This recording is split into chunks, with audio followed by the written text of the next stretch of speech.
Black Star Network is here. Oh, no punch! I'm real revolutionary right now. Thank you for being the voice of Black America. All momentum we have now, we have to keep this going. The video looks phenomenal. See, there's a difference between Black Star Network and Black-owned media and something like CNN. You can't be Black-owned media and be scared. It's time to be smart. Bring your eyeballs home. You dig?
Hey, folks, today's Wednesday, October 2nd, 2024, coming up on Roland Martin Unfiltered, streaming live on the Black Star Network and the campus of Alabama State University. Homecoming week. I'll be speaking tomorrow. We'll be broadcasting here.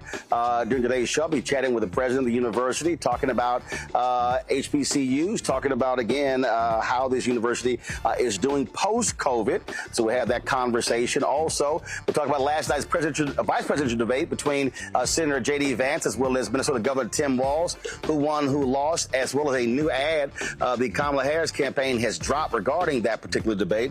Also on the show, the Black Voter Project, their second wave of survey results are in. You know, we've been focusing on black polls that specifically focus on African Americans. Christopher Towler is going to be here breaking down their new survey. Plus, President Joe Biden and Vice President Kamala Harris traveled to South Carolina as well as Georgia to tour those places ravaged by Hurricane Helene, still causing significant damage. More than 150 people are dead, and they still are searching for folks who are still missing.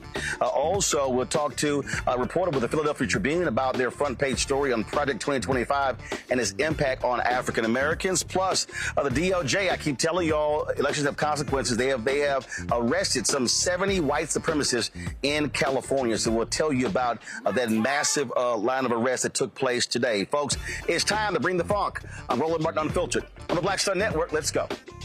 He's got it. Whatever the miss, he's on it. Whatever it is, he's got the scoop, the fact, the find. And when it breaks, he's right on time and it's rolling. Best believe he's knowing. Putting it down from sports to news to politics. With entertainment just for kicks, he's rolling. It's on go, roll, roll, y'all.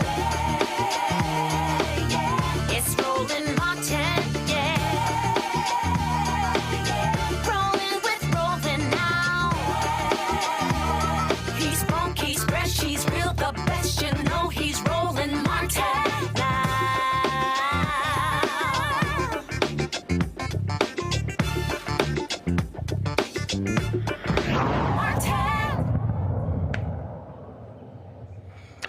Folks, it was a big night last night, the first and only vice presidential debate between Ohio Senator J.D. Vance as well as Minnesota Governor Tim Walz. Both of them squared off for 90 minutes on the CBS debate.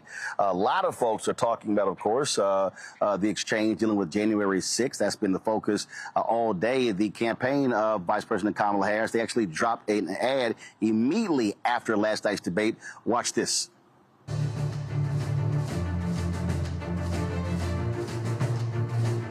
It's really rich for Democratic leaders to say that Donald Trump is a unique threat to democracy when he peacefully gave over power. He is still saying he didn't lose the election. I would just ask that. Did he lose the 2020 election? Tim, I'm focused on the future. That is a damning non-answer.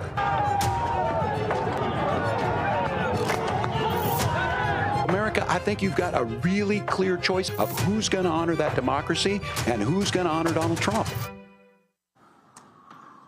Folks, joining us right now is senior advisor for the campaign, former mayor of Atlanta, Keisha Lance Bottoms. Always glad to see you. How you doing? Hey, Roland. Great to see you, too. A lot of folks obviously talked about that exchange, which resulted in that particular ad there. And even some of the networks where they had their undecided voters, they said that that answer, that lack of non-answer from Senator Vance played a role in them deciding they're going to actually vote for Vice President Kamala Harris. Yeah, you know, I mean, that was a very impactful moment and very telling. We are in 2024 and still J.D. Vance and Donald Trump refuse to acknowledge that Donald Trump lost the 2020 election. And I think the biggest takeaway for all of us should be just how far will they go? We saw what happened January 6th in 2021. Trump has doubled down on all of the hateful things that he seems to be very proud of. Even just a few minutes ago, I saw that he's even mocked President Jimmy Carter on his 100th birthday. This is a very vile man who has put a very vile man on the ticket with him. And if our democracy is not protected, then we should all be concerned.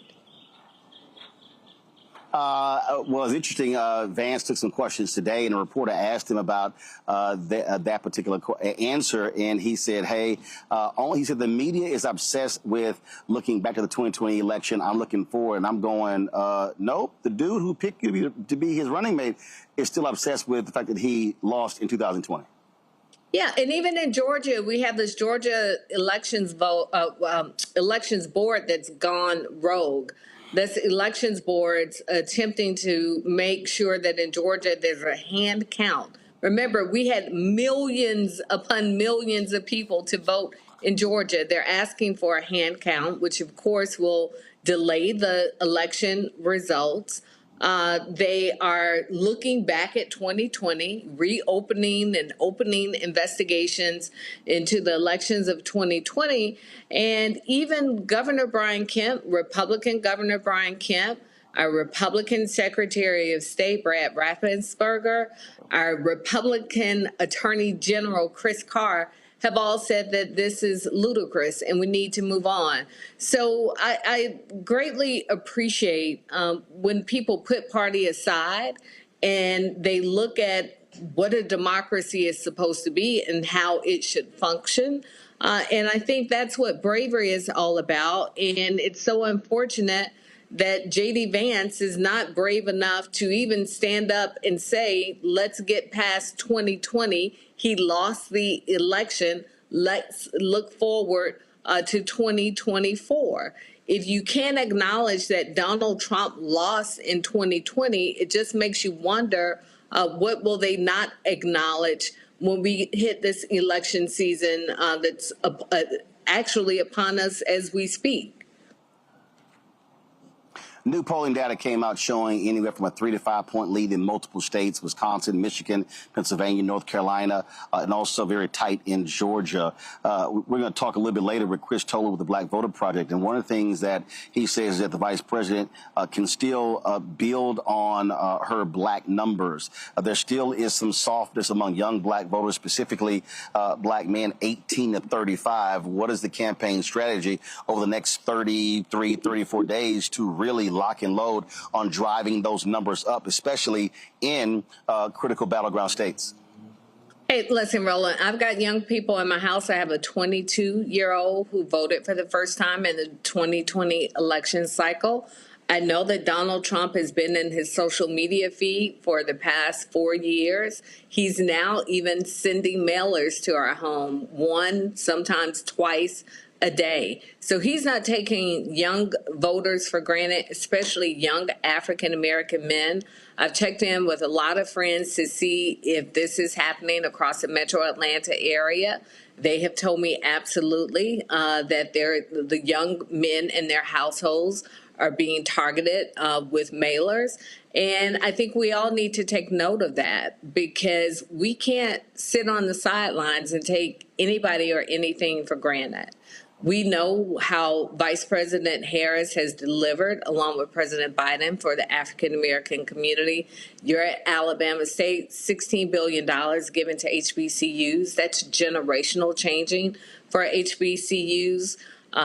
Black unemployment's at an all-time low. We know that with the child tax credits, the black poverty rate for children was cut in half. Student loan debt forgiveness, insulin caps at $35 a month, and the list goes on. But if we are just talking to ourselves about it, it's all for naught.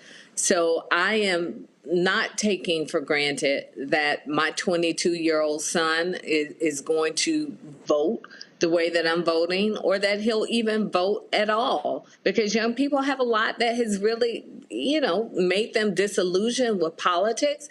But I think the disinformation and the misinformation that's been fed to them over the past 4 years is really having an impact. So I'm talking to my son and so many other young people, and I know that the campaign is doing the same, about what's at stake and why it matters, and also reminding him and others that sitting out an election is just like voting for Donald Trump.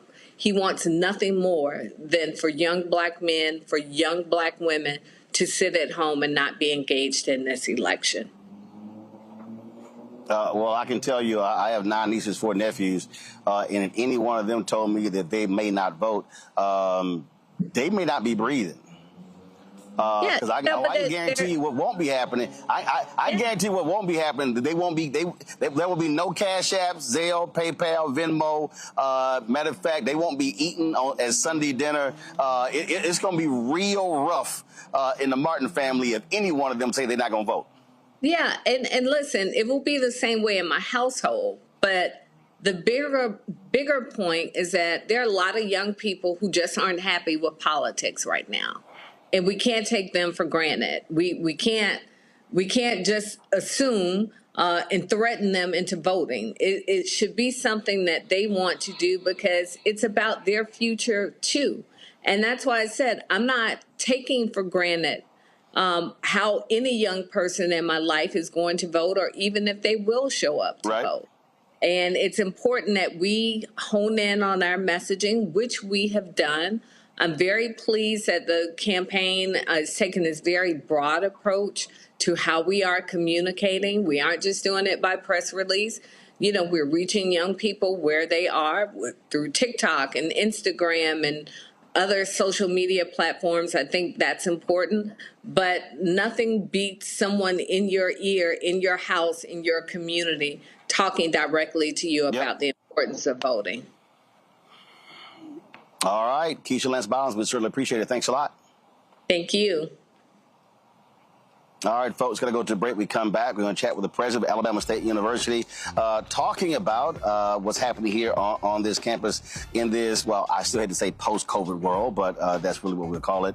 Again, we'll be right back on Roland Martin Unfiltered on the Black Star Network, live from Alabama State University in Montgomery, Alabama. He told us who he was. Should abortion be punished? There has to be some form of punishment. Then he showed us. For 54 years, they were trying to get Roe v. Wade terminated, and I did it, and I'm proud to have done it. Now Donald Trump wants to go further with plans to restrict birth control, ban abortion nationwide, even monitor women's pregnancies. We know who Donald Trump is. He'll take control. We'll pay the price. I'm Kamala Harris, and I approve this message. I get it. The cost of rent, groceries, and utilities is too high. So here's what we're going to do about it. We will lower housing costs by building more homes and crack down on landlords who are charging too much. We will lower your food and grocery bills by going after price gougers who are keeping the cost of everyday goods too high. I'm Kamala Harris, and I approve this message because you work hard for your paycheck. You should get to keep more of it. As president, I'll make that my top priority. In 2016, Donald Trump said he would choose only the best people to work in his White House. Now those people have a warning for America. Trump is not fit to be president again. Here's his vice president. Anyone who puts himself over the Constitution should never be president of the United States. It should come as no surprise that I will not be endorsing Donald Trump this year. His defense secretary. Do you think Trump can be trusted with the nation's secrets ever again? No. I mean, it's just irresponsible action that places our service members at risk, places our nation's security at risk. His national security advisor. Donald Trump will cause a lot of damage. The only thing he cares about is Donald Trump. And the nation's highest-ranking military officer. We don't take an oath to a king or a queen or to a tyrant or a dictator. And we don't take an oath to a wannabe dictator. Take it from the people who knew him best. Donald Trump is a danger to our troops and our democracy. We can't let him lead our country again. I'm Kamala Harris, and I approve this message.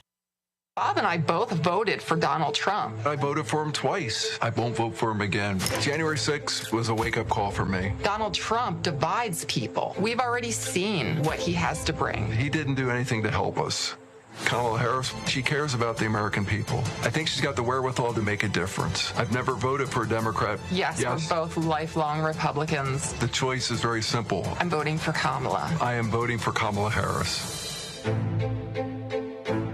IVF is a miracle for us because it allowed us to have our family. After having my daughter, I wanted more children, but my embryo transfer was canceled 8 days before the procedure. Donald Trump overturning Roe v. Wade stopped us from growing the family that we wanted. I don't want politicians telling me how or when I can have a baby. We need a president that will protect our rights, and that's Kamala Harris. I'm Kamala Harris, and I approve this message. Kamala Harris has never backed down from a challenge.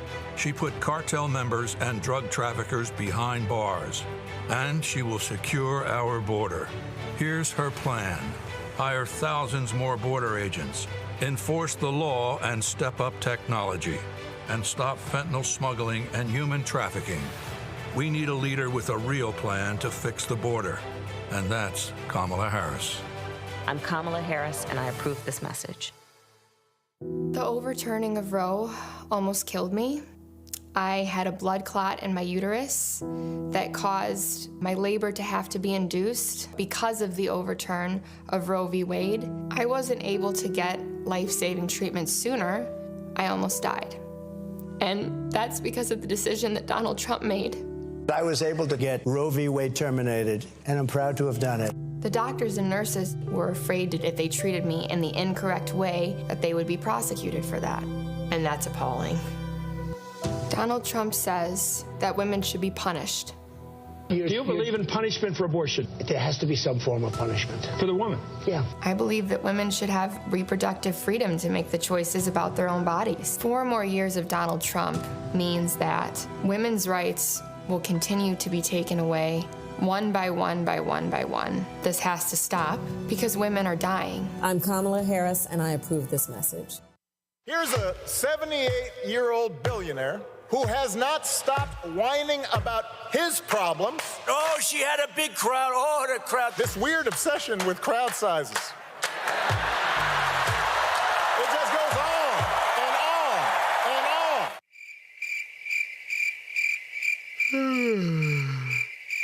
America's ready for a new chapter. We are ready for a President Kamala Harris. I'm Kamala Harris, and I approve this message. Hi, my name is Freddie Ricks. I'm from Houston, Texas. My name is Sharon Williams. I'm from Dallas, Texas. Right now, I'm rolling with Roland Martin Unfiltered, uncut, unplugged, and undamn believable. You hear me?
folks. We're here on the campus of Alabama State University. It is homecoming week here in Alabama. And so, of course, I'll be speaking tomorrow at 11 a.m. Talking about this election, voting, and how critically important that is. And so glad to be here. We've got a lot of things that have happened. Of course, there are activities happening all over the city. Folks have been coming in, traveling. They've been doing all they need to do. And so you expect a lot of people. And so let me say this here before I talk to the president. If y'all coming in for homecoming, leave a check. Not to the hotels, not to bars, not to restaurants. Leave a check for the university. So y'all know how I feel about that. Joining us right now. And I'm sure my next guest agrees with me, Dr. Quinn Ross, president of Alabama State. How you doing? I'm doing well. First of all, y'all, let's be real clear. Alabama State got the proper colors. Okay, black and gold. So I know that hurts your feelings, because he actually had another comment on my black and old gold. I'm like, really? I said, there's only one frat, the rest are youth groups. So which little youth group you in? Listen, but the black and gold pays my bills. So yeah, there you go. I advise you. The South Fraternity Incorporated. Oh, that's cute. Hi. That's cute. You run by the Q. It's a nice little group, but it's more alpha HBCU presidents than anybody. So let me see. You don't want to start counting because it's going to be rough on you. Y'all know. Y'all know because the Qs, they get a little extra now. Just letting y'all know. Well, we happy to have you on campus. Well, I'm happy to be here. We were at the Port City Council. Yep. And we talked about you not having been on the campus. Yep. We wanted you here. Because so many people have hit me. People like, yo, I don't see you wearing Alabama State stuff. I said, listen, I only wear HBCU gear in my show that I've actually been to. And so I'm here. So now it ain't just no longer Alabama A&M because they invited me about 5 years ago. So I'm here. Glad to be here. That's right. Let's talk about, we were just talking about, Keisha Lance Bottoms was just mentioning the $17 billion HBCUs have gotten in Biden-Harris. And I pull the numbers up. And state funding for the university is around $54 million, but this university got $232 million in COVID funding. And I've talked to many HBCU presidents. They've talked about how critical that money was in 2020 and 2021 for the survival. And it's really helped a number of HBCUs, especially, forgiving the loans. Listen. This is the most consequential investment that's been made in the HBCUs in the history of this country. And definitely the investment that has been made has put Alabama State University on an upward trajectory. When you talk about the loan forgiveness and, of course, the HBCU Capital Finance Program, we participated in that program just to refinance our debt. But having been a part of that program during COVID, once they forgave those debt, that put us in a position where the only thing that we owed on this campus was our stadium. And so it paid off everything else. Wow. So we were able to. How much was that? That was about $150 wow. million. And of course, our stadium was newly built, and we were able to go to the market and refinance that. But, I was telling one of my colleagues the other day that what happened through COVID and the investment that we've gotten from the Biden-Harris administration, if we were not able to reset then, there's a problem. If we were not able to take what we were given and leverage it in order to put our institutions on a different trajectory, then there's a problem. And so we've benefited greatly here at Alabama State University. When you talk about, again, that refinancing of the debt, those are nuances a lot of people don't really understand when they look at the money. I mean, it was you were talking about between the American Rescue Plan and the several others, it was about $6.5 billion. But then when you start talking about Pell Grants, talking about things along those lines, we're talking a significant amount of money. There were even some HBCUs that actually gave students money. Yes, and we were one of them. Okay. We were able to give our students money through the COVID Relief Fund, but also we did not have to lay one employee off here at Alabama State University. And of course, we had done some things previously to kind of tighten our belt straps where we would have been in a position whether we got the COVID money or not. But that just allowed us not only to keep all of our faculty and our staff and everyone employed during that time. But it also helped us to look at how we can build up our endowment and build up things that would give us stability in the future. And so we've benefited greatly from that, and I'm thankful to the Biden-Harris administration. When you talk about that particular piece there,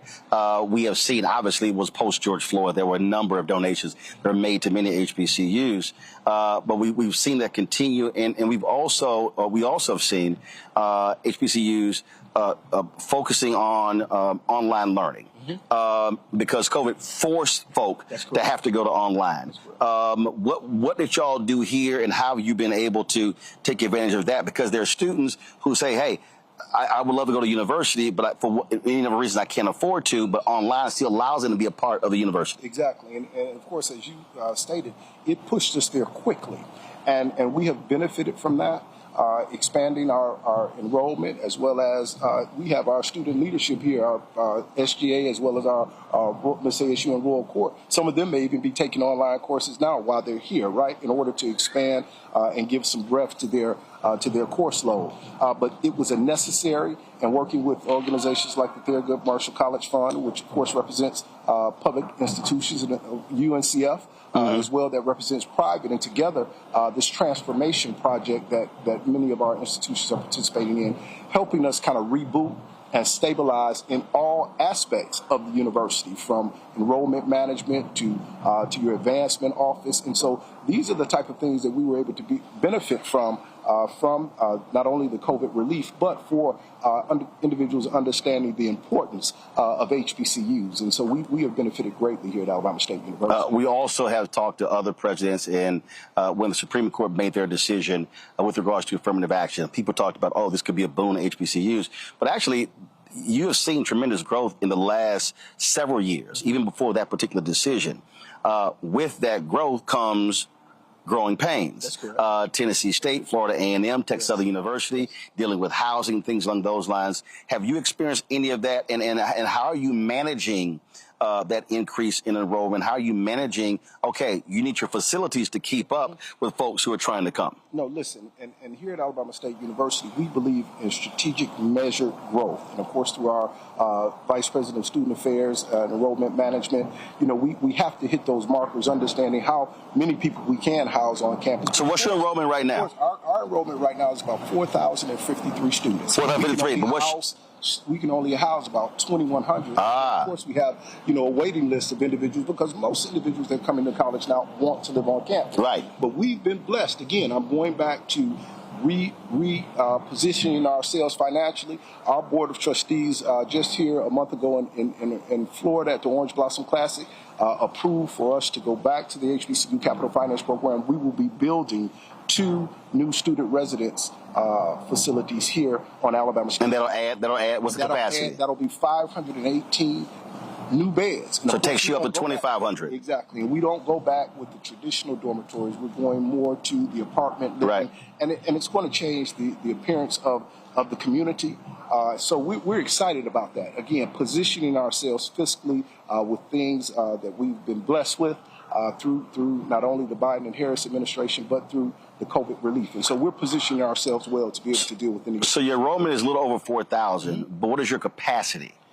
The capacity, well, when you talk about the capacity is based on what we can house on campus. Right. So the capacity is going to be like 2,100, 2,200 in terms of living on campus. Right. But of course, now when you talked about online, that's a whole different world. Right. But to have individuals that live on this campus every day, it's going to be about 2,100 right now. But we're going to take that up to about 2,600. So are you now in terms of going beyond the campus, are you seeing, I know some folks who are having these conversations, are you seeing off-campus development as a result of this? And so there are investors out there who recognize what is happening. They recognize that universities can't necessarily just keep building dormitories, because the last thing you want to do is then have overcapacity and then not have those rooms filled up, and you still paying on those bonds or paying off that particular debt. And so are you seeing in this community investment around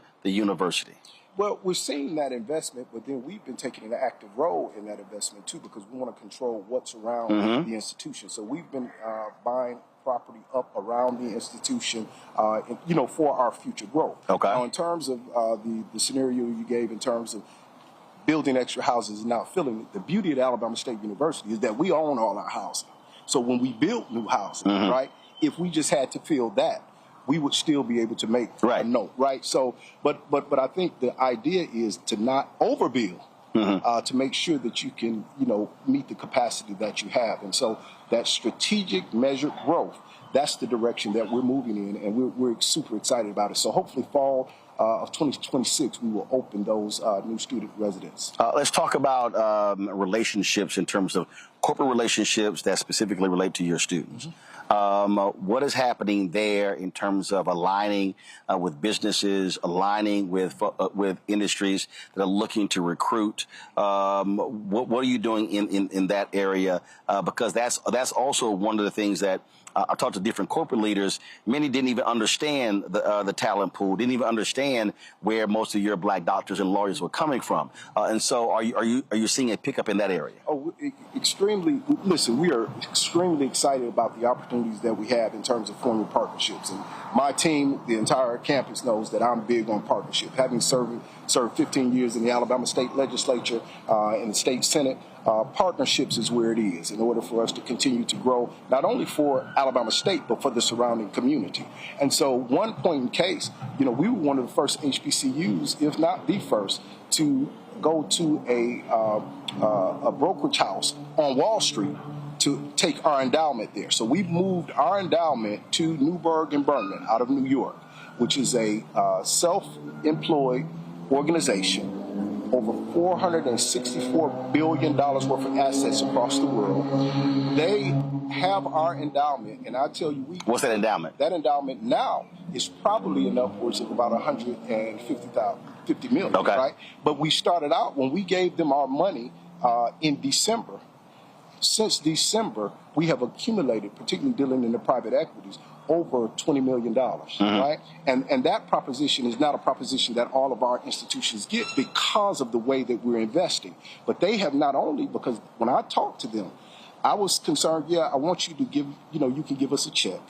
Yes, you can manage our money, but what kind of benefit do you give to my students, right? So point in case, we had our first intern, Ms. Kaylee Dunn, to intern at Newburgh Berman in New York on Wall Street. She did so well. They'll be coming back, and we'll probably have another 5 students that will be able to get that opportunity, dealing in areas that they never thought they would ever get the opportunity. And so that's what we're about, the partnerships. It's about the check. It's about the money. But really, what kind of opportunities can we give to our students for student success? And so that's just one example of many. Deloitte is another one that we're dealing with in terms of our student interns being able to Price Waterhouse. All of those companies are investing in coming to see our students and what they have to offer. And to your point, they just didn't understand what kind of pipeline they had.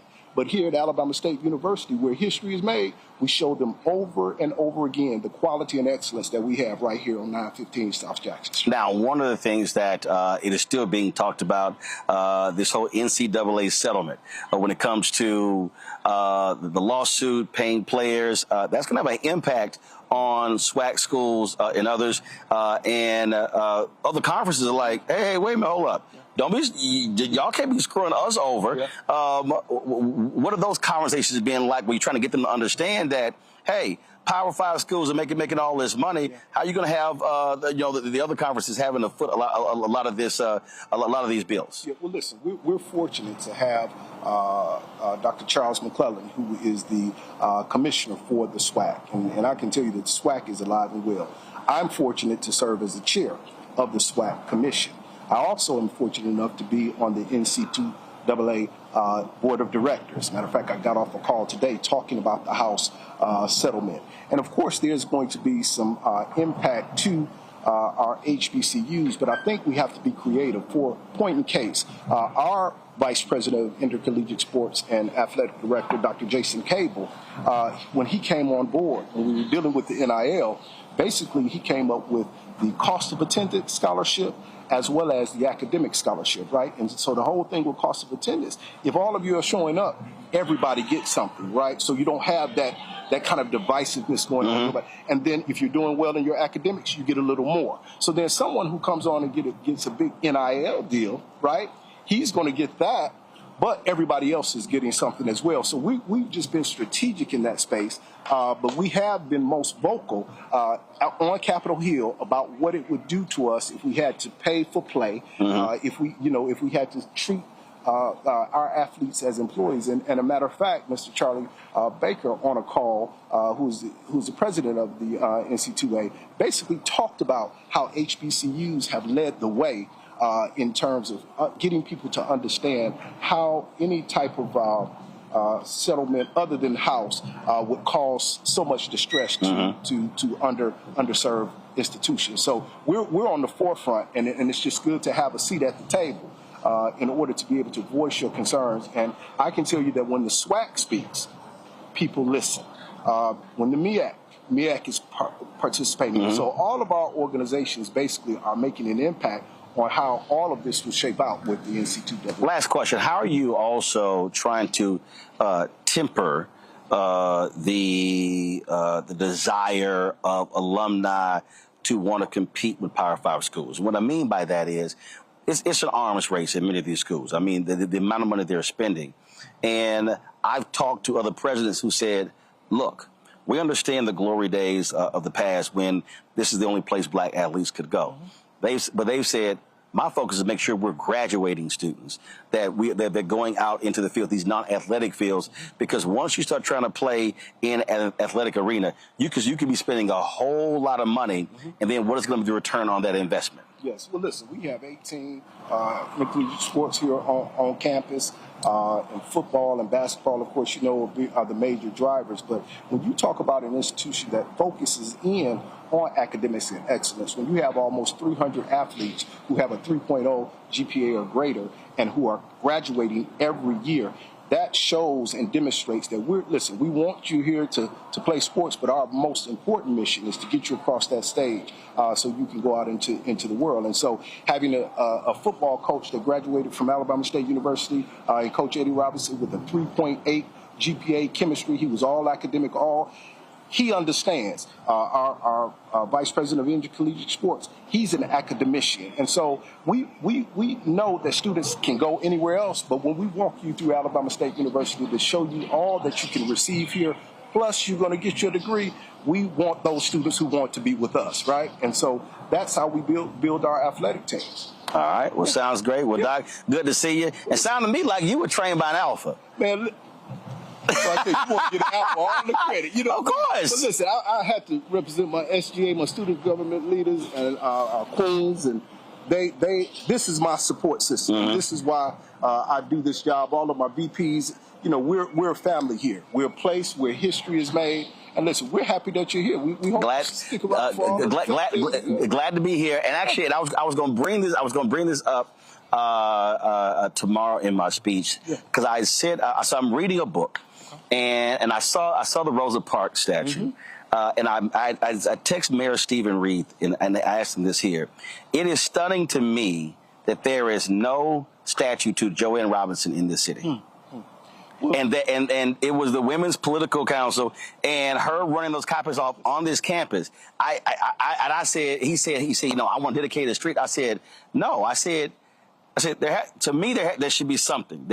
There should be a monument to that sister on this campus. Listen. And I emailed the last 5 AK presidents the same thing. I was like, yo, she was one of y'all. Listen, we made news when we took down Bill Graves' name off of our bell tower dorm, and we put Joanne Robinson's name there. See, because where my office sits in Council Hall, in the basement, that's where they churned out the leaflets to tell individuals to stay off the bus. And so she was a professor on this campus. So it's not lost on us the contributions that she made, because when you talk about the whole civil rights and those sisters and the sisters, you talk about Rosa Parks, but listen, when you have Ralph Abernathy, who's a student, a graduate of Alabama State University, Fred Reese from Selma, who's a graduate of Alabama State University, Fred Shuttlesworth, when you fly into Birmingham, it's a place where history is made.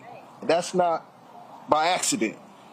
9 freed slaves founded Alabama State University with $500, and it has become a global university, but it's a place where history is made, and our history shows over and over again. And listen, when you talk about voting rights, we have been on the front line of voting rights. I ran for the Alabama State Senate 4 times, and 4 times this campus elected me to the Alabama State Senate.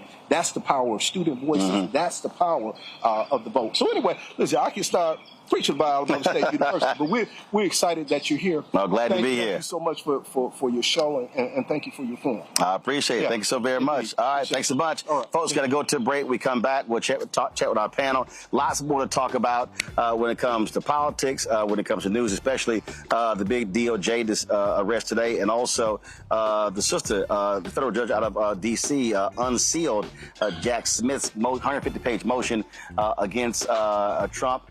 Interesting information in there as well. We'll talk about all of that right here on Roland Martin Unfiltered, right here on the Black Star Network, coming to you live from Alabama State University in Montgomery, Alabama. Back in a moment.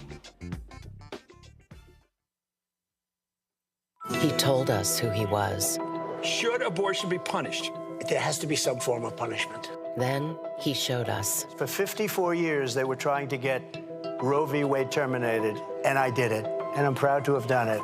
Now Donald Trump wants to go further with plans to restrict birth control, ban abortion nationwide, even monitor women's pregnancies. We know who Donald Trump is. He'll take control. We'll pay the price. I'm Kamala Harris, and I approve this message. I get it. The cost of rent, groceries, and utilities is too high. So here's what we're going to do about it. We will lower housing costs by building more homes and crack down on landlords who are charging too much. We will lower your food and grocery bills by going after price gougers who are keeping the cost of everyday goods too high. I'm Kamala Harris, and I approve this message because you work hard for your paycheck. You should get to keep more of it. As president, I'll make that my top priority. In 2016, Donald Trump said he would choose only the best people to work in his White House. Now those people have a warning for America. Trump is not fit to be president again. Here's his vice president. Anyone who puts themselves over the Constitution should never be president of the United States. It should come as no surprise that I will not be endorsing Donald Trump this year.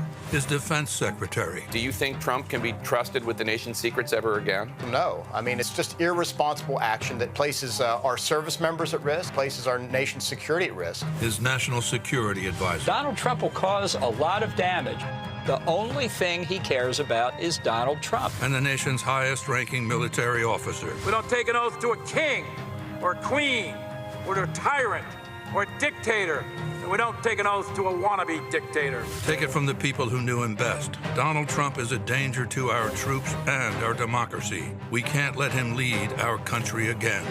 I'm Kamala Harris, and I approve this message. Bob and I both voted for Donald Trump. I voted for him twice. I won't vote for him again. January 6th was a wake-up call for me. Donald Trump divides people. We've already seen what he has to bring. He didn't do anything to help us. Kamala Harris, she cares about the American people. I think she's got the wherewithal to make a difference. I've never voted for a Democrat. Yes, we're both lifelong Republicans. The choice is very simple. I'm voting for Kamala. I am voting for Kamala Harris. IVF is a miracle for us because it allowed us to have our family. After having my daughter, I wanted more children, but my embryo transfer was canceled 8 days before the procedure. Donald Trump overturning Roe v. Wade stopped us from growing the family that we wanted. I don't want politicians telling me how or when I can have a baby. We need a president that will protect our rights, and that's Kamala Harris. I'm Kamala Harris, and I approve this message. Kamala Harris has never backed down from a challenge. She put cartel members and drug traffickers behind bars, and she will secure our border. Here's her plan. Hire thousands more border agents, enforce the law and step up technology, and stop fentanyl smuggling and human trafficking. We need a leader with a real plan to fix the border, and that's Kamala Harris. I'm Kamala Harris, and I approve this message. Here's a 78-year-old billionaire who has not stopped whining about his problems. Oh, she had a big crowd. Oh, the crowd. This weird obsession with crowd sizes. It just goes on and on and on.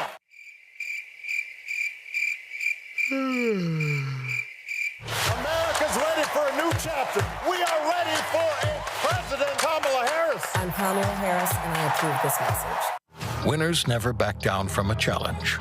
Champions know it's anytime, any place. But losers may whine and waffle and take their ball home. Trump now refusing to debate a second time. He did terribly in the last debate. He's so easily triggered by Kamala Harris. Well, Donald, I do hope you'll reconsider to meet me on the debate stage. If you've got something to say it to my face. I'm Kamala Harris, and I approve this message. When you talk about blackness and what happens in black culture, we're about covering these things that matter to us, speaking to our issues and concerns. This is a genuine people-powered movement. There's a lot of stuff that we're not getting. You get it, and you spread the word. We wish to plead our own cause. Too long have others spoken for us. We cannot tell our own story if we can't pay for it. This is about covering us. Invest in black-owned media. Your dollars matter. We don't have to keep asking them to cover our stuff. So please support us in what we do, folks. We want to hit 2,000 people, $50 this month, raise $100,000. We're behind 100,000, so we want to hit that. Y'all money makes this possible. Check some money orders. Go to P.O. Box 57196, Washington, D.C. 20037-0196. The Cash App is $RM Unfiltered. PayPal is R Martin Unfiltered. Venmo is RM Unfiltered. Zelle is Roland at RolandSMartin.com. This is Doug E. Fresh, and you're watching my brother Roland Martin Unfiltered as we go a little something like this. Hit it. It's real.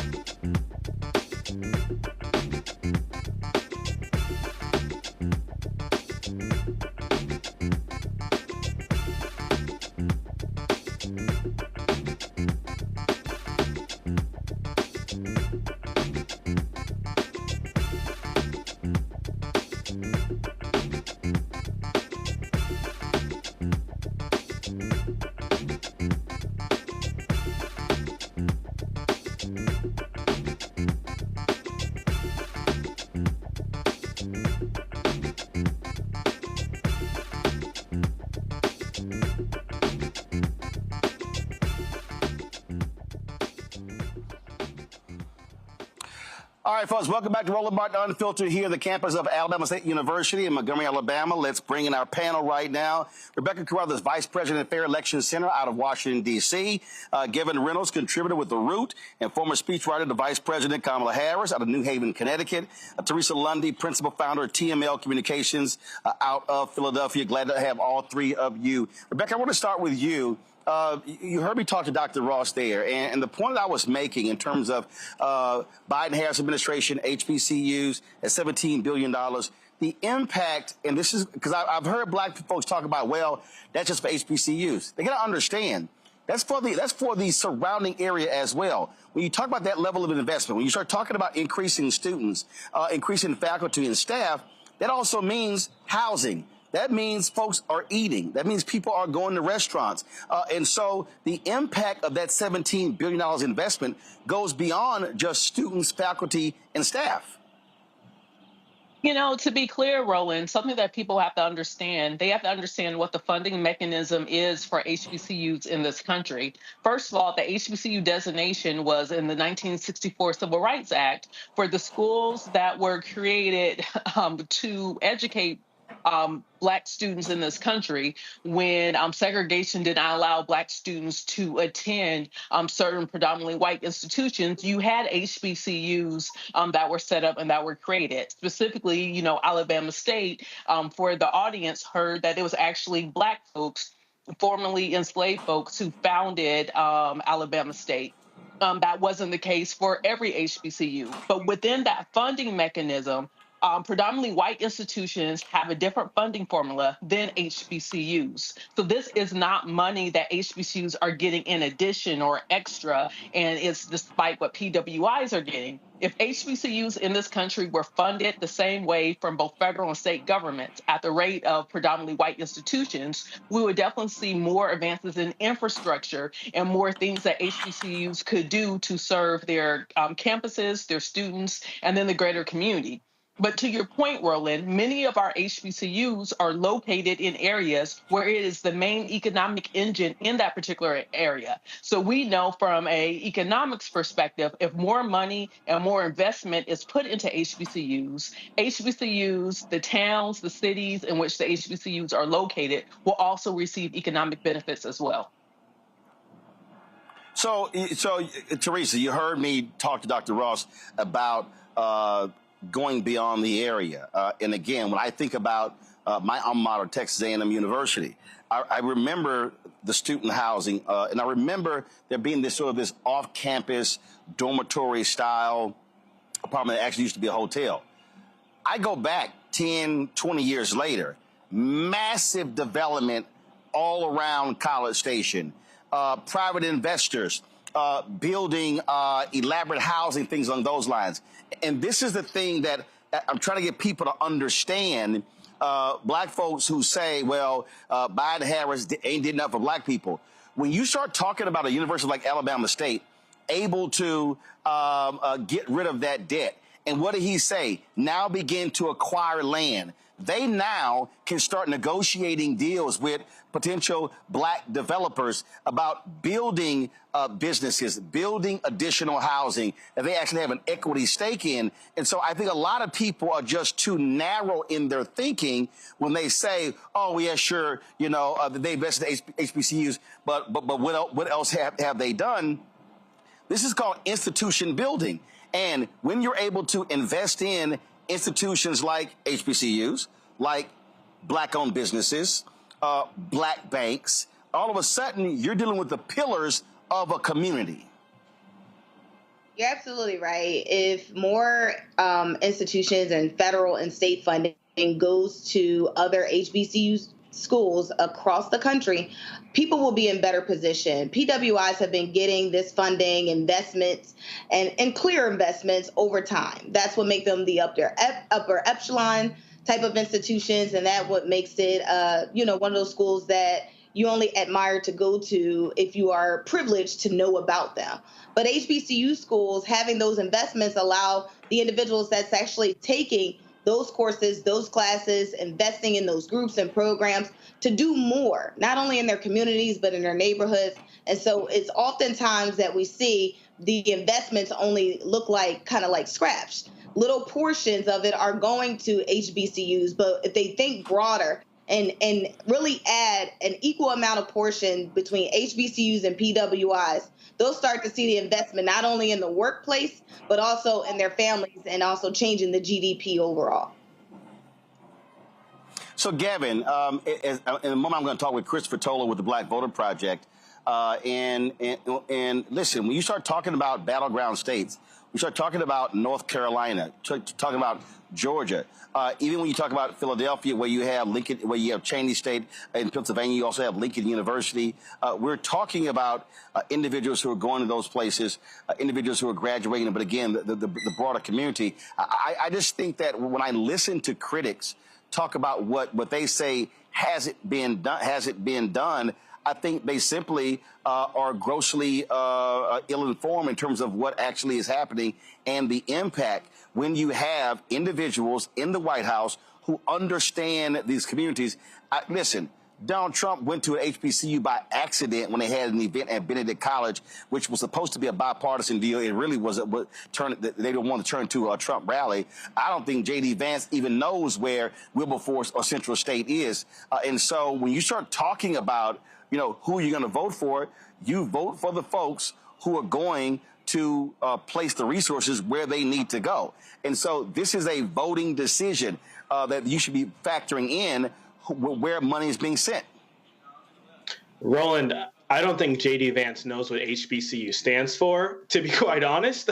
But you're so right. Who is in the White House has a direct impact on the success and the ability of our community to thrive. And if we look at the amount of money being invested in HBCUs, it's because of the Biden-Harris administration, specifically a letter that was sent by Education Secretary Miguel Cardona and Agricultural Secretary Tom Vilsack, that we were able to get the data, Roland, that you've been so on the front line of sharing on this show, that land-grant state HBCUs have been underfunded by $13 billion over the past 30 years. That's an underinvestment relative to what our institutions were owed, $13 billion over the past 30 years. And we wouldn't have the data to back that up unless the Biden-Harris administration actually took that seriously. So I think you're right. To all those young people, especially we talked a minute ago, and we're going to talk a little bit later in the program about how some young Black voters might be feeling a little checked out right now, or feeling a little bit wary of what the Democratic Party and its leaders, whether Joe Biden, Kamala Harris, or whoever, is actually doing for them. I think we have to break it down to them this way. And someone broke it down to me this way not too long ago, is that when we talk about voting, I think sometimes we think that voting will be the panacea, the one magic silver bullet that will solve all of our problems. We view voting as offense. But I think we have to recognize that voting is defense. It's about protecting what we have as a community. And we know that relative to other communities, it's not what we deserve. But voting is about defense and protecting what we have. And then once we vote our elected leaders into office, the offense is holding them accountable. It's saying, whether Donald Trump or whoever's in the White House, look at what you've done in terms of underfunding our institutions, and now what are you going to do about it? And if you don't do what you need to do about it, then we're not going to vote you back into the White House. And so I think you're absolutely right. To all of those young people out there listening, whether you go to an HBCU or not, recognize that this has been cycles of underinvestment, cycles that the Biden-Harris administration has pumped the brakes on and says, this is an issue, and we're going to do something about it. And only one of the two leaders that are running for president right now, I believe, is actually serious about doing it. Hint, hint, maybe it's the one who actually went to an HBCU. I'm going to bring in Chris Towler. He's the Black Voter Project Director, also co-founder of Black Insights Research, joining us from Sacramento. Chris, glad to have you here. Before we get into y'all survey, just want you to speak on what we're talking about here, because I keep talking about what has to happen, and not just from a campaign point of view, but whether it's in their ads and also how do you use voices out there. You have to connect the dots. A lot of people don't live in the minutia of politics. They just don't. So I think it's critically important to connect those dots, to get people to understand, yeah, when you vote for this person, it impacts this, it impacts this, it impacts this. And then if the other person wins, we can show you what doesn't happen. And I think, listen, we've got less than 40 days before Election Day. And I've been saying it was originally Biden-Harris, now Harris-Walz, should have been doing this, what I call education, enlightenment, beginning in January. Now you're really at that particular point where you got to be hyper-focused on this, because doing what we're talking about can drive turnout. Yeah, just to chime in here, I appreciate you having me back. The research that I've been doing for the last probably 7 or 8 years now suggests just what was said by one of your panelists, that voting, especially for young people, young Black people, has to be perceived as just as much defensive as offensive. Because for the Black community, as we know, the sort of policy responses, the policy feedback is not always as apparent and clear. And those dots, as you said, are not always easy to connect. And so the best messages that I have seen in my research that I would like to see from the campaign in these last 40 some days are really defensive messages, showing that if Trump gets another shot at the White House, if Republicans take control of Congress, along with the Supreme Court, it could be really, really bad in very specific ways for the Black community. I think messages around voting, vote suppression, messages around policing, the possibility of expanded police immunity. And then my research has also suggested that messages around abortion and connecting the fight for abortion rights to fights for larger rights abroad and other rights that the Black community has fought for generations now can be really, really effective, especially with sort of younger, unlikely Black voters, trying to get them out into the fold. And so, as you said, time is really of the essence here. And so there has to be just as much of a message here that you're voting to protect things just as much as trying to change things for the future. So let's talk about your new survey. What does it show? So within this survey, we were lucky enough to collect a second wave of the data we collected back in April. This time around, we ended up with over 1,600 responses, almost 1,200 of which were recontact interviews, which means we talked to the exact same people that we talked to months prior.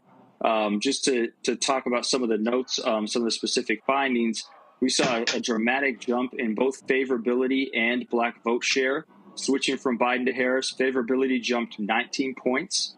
We saw great shifts in both support from Black men and Black women. But then noticeably, favorability and vote share also jumped tremendously amongst those who were lower educated, so didn't have a high school education, those who identified as independent, and, as I mentioned before, those who had strong views on abortion, namely opposition to Dobbs. We also saw even the slim support for Trump that we saw back in April, around 13, 14%, drop to even around 12, 11% for likely voters. So, this notion that Trump is getting any sense of Black support, which I already thought was kind of BS going back to April, is completely gone now with Harris at the top of the ticket. Another interesting finding is that we saw a shift generally in how Black people view the Democratic Party. When asked in April how welcoming the Democratic Party is to Black people, 28% saw the party as very welcoming. That jumped up to 36% now, and even higher, 38% of Black people in swing states feel like the Democratic Party is extremely welcoming to Black people. So just having Harris at the top of the ticket also changed views of the party itself. And then Black views of Biden also improved across the board. So favorability, the job he's doing as president, all of those things, Black people are viewing him far more favorable now that he's remained as president, but not necessarily the top of the ticket. Lastly, because of the uniqueness of the data and the fact that we were able to collect responses from the same people, we were able to take a look at what's driving these changes and really the why behind this increase in support, increase in favorability, and even increase in turnout. And what really stood out is that what people think of Donald Trump and the MAGA movement, how much they see those things as a threat, contributed a great deal to them supporting Harris over Biden. They think Harris has a better shot at beating Trump, is a better sort of defense to Trump. And then abortion really stood out as well. Respondents who feel like abortion is a great threat to the Black community, who are really worried about abortion bans across the country, also were far more likely to support Harris than they were Biden back in April. And so, again, Harris can really capitalize on this and speak to these issues, but she has to do it in a way, and her campaign has to do it in a way that's very specific and targeted to the Black community, right? You can't, just like you can't talk about democracy broadly, you can't really talk about abortion or like the Republican Party broadly either. You have to make it very clear and connected to the threat to the Black community, talk about how abortion is related to maternal mortality rates in the Black community, and specifically, right, going to have disproportionate effects for Black women if we continue to see these really strict abortion bans across the country.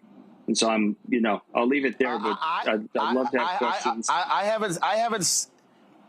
haven't seen, I mean, obviously from a television standpoint, you don't have a lot of Black networks, but I haven't seen a Black specific digital ad.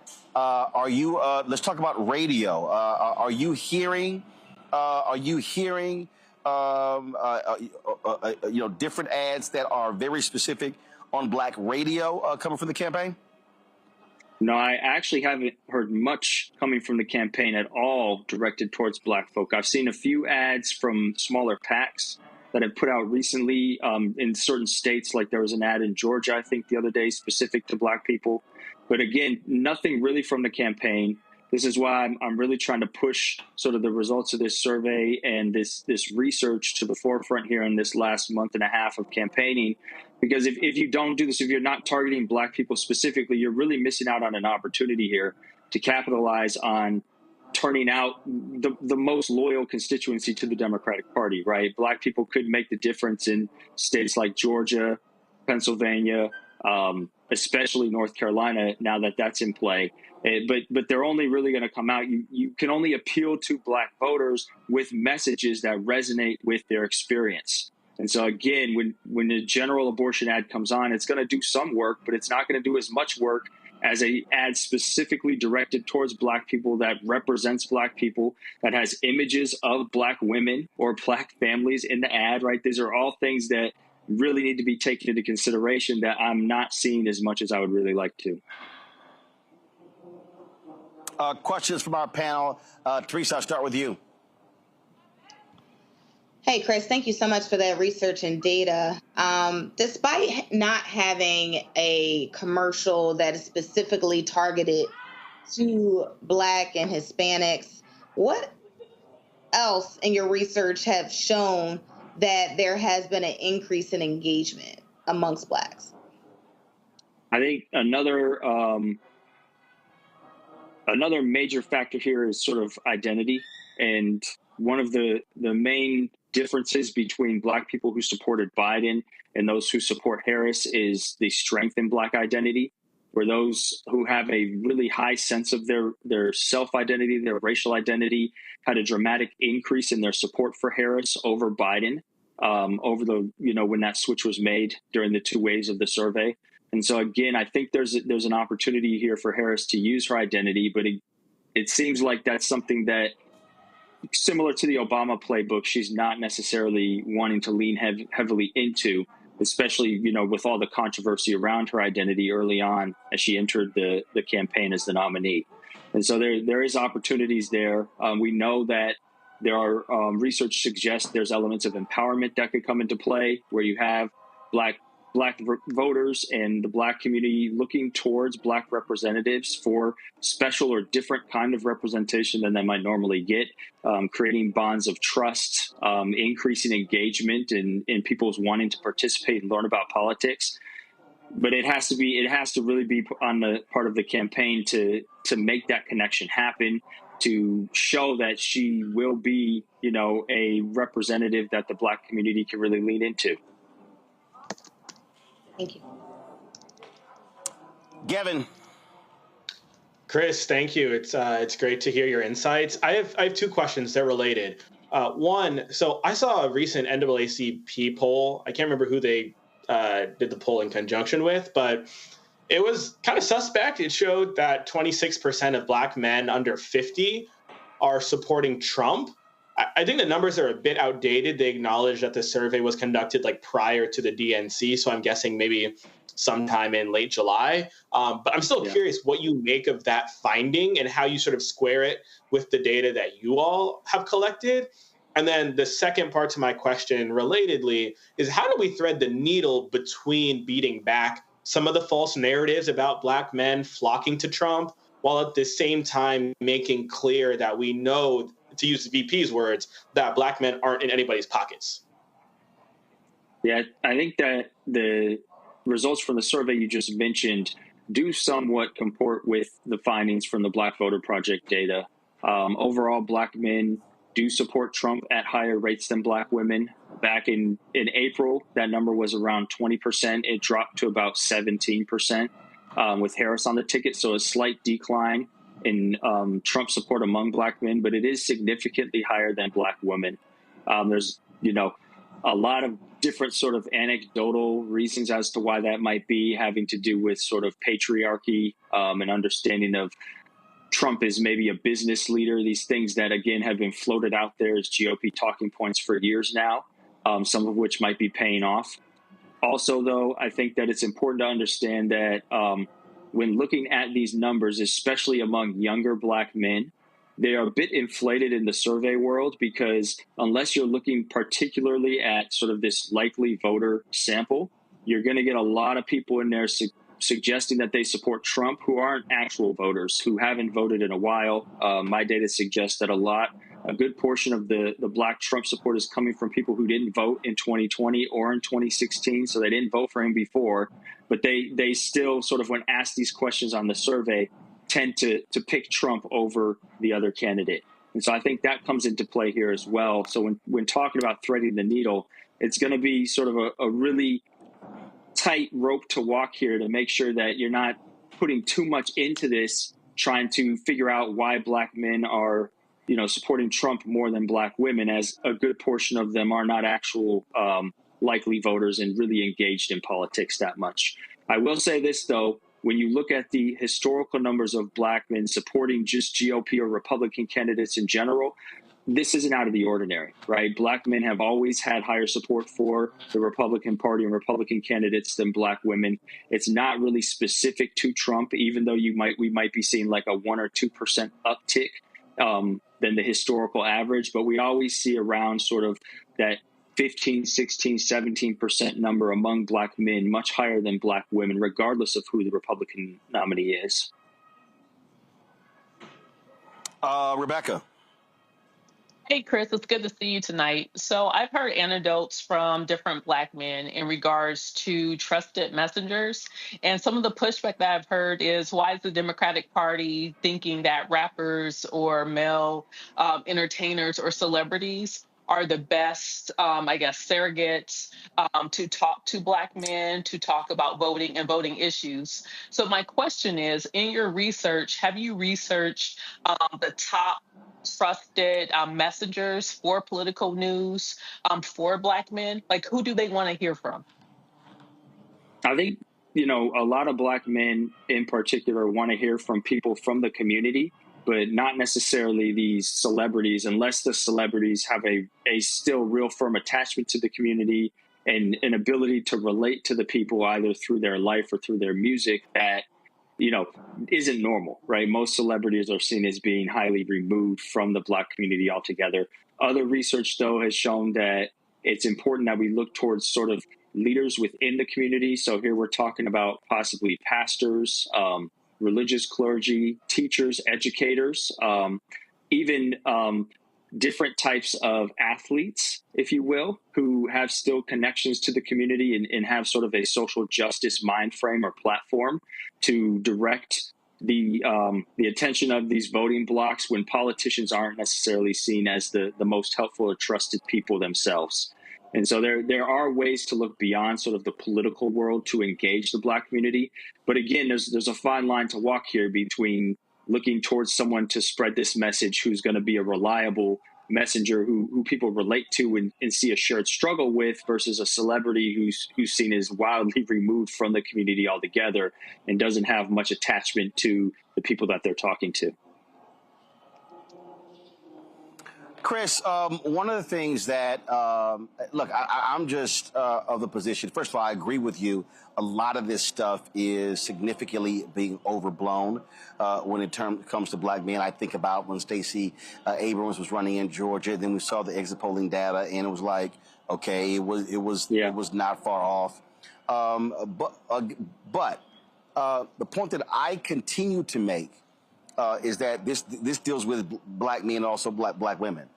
Again, the further you get away from the civil rights movement, you're dealing with African Americans who no longer self-identify with a party, which means you have to actually work harder, spend more time talking with them, more time communicating with them, and you have to spend more money trying to reach them because the old methods simply don't work. You don't have the old NAACP infrastructure. You don't. It's not there. You don't actually have the same church infrastructure.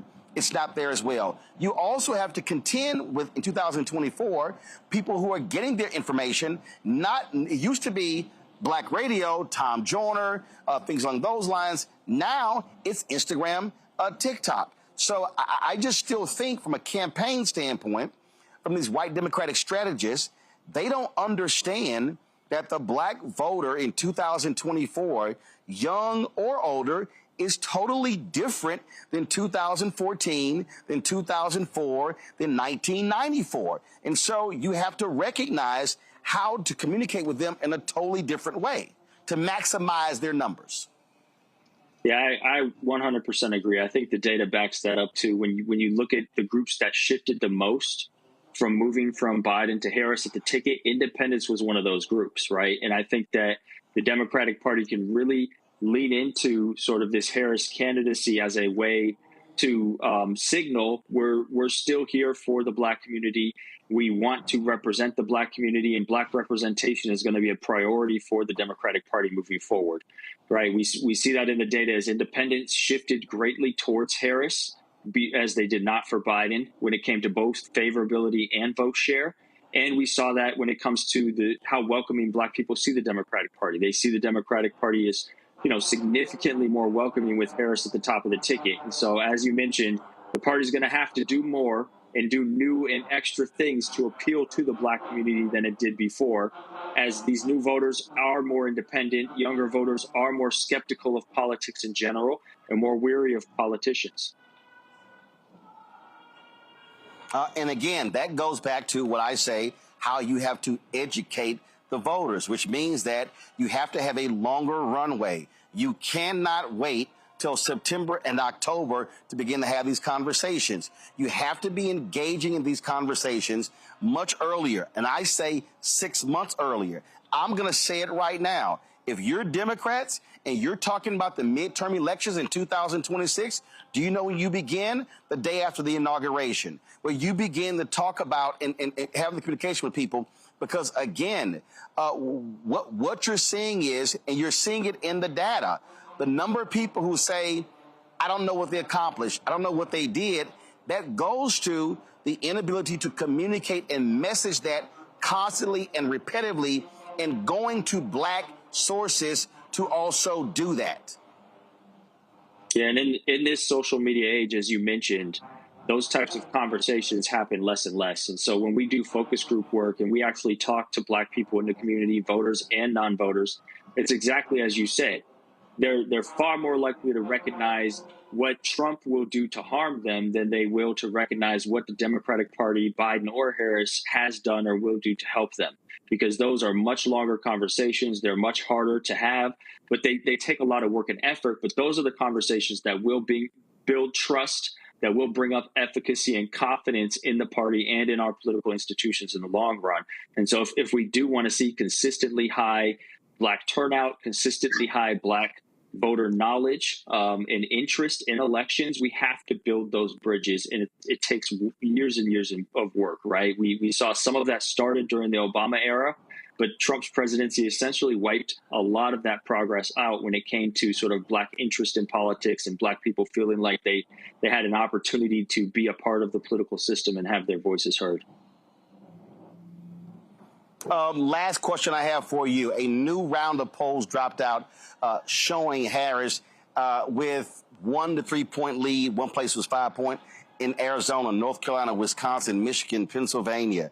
I've been looking at your tweets over the past week, and you've been laying out that if they want to build upon those numbers, especially in Michigan, Pennsylvania, Wisconsin, you're talking Milwaukee, but also North Carolina, it really means leaning in on, as you said earlier, the people who are likely going to vote for you. You can keep trying. Look, I get, because the Republicans against Trump or the Republicans for Kamala, they just dropped a new ad. I totally get appealing to them. I totally get the Nikki Haley people who are endorsing Vice President Kamala Harris. But when you're inside of 40 days, your focus has to be on low-hanging fruit. Who is likely going to be on my side? And in those key places, the margin of 5, 7, 8, 10, 15,000 voters, that's Black.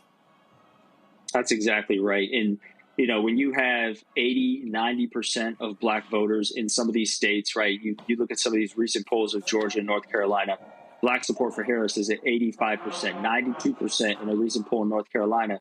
That's the group you want to target. You turn out 100 voters, 92 of them are voting for you, right? You just got to get people out off their couch to the polls rather than spending money taking chances as to a 50-50 shot if you get someone to the polls or you change someone's mind, right? And so the investment here, the smart money goes on mobilizing Black voters from here on out.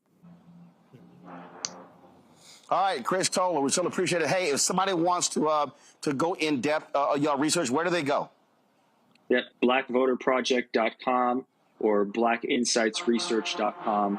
Both the websites include analysis and results from the data, as well as top lines from this most recent wave. BlackInsightsResearch.com also has additional research reports and newsletters available. All right, then. Chris Towler, we certainly appreciate it. Thank you so very much. Thank you.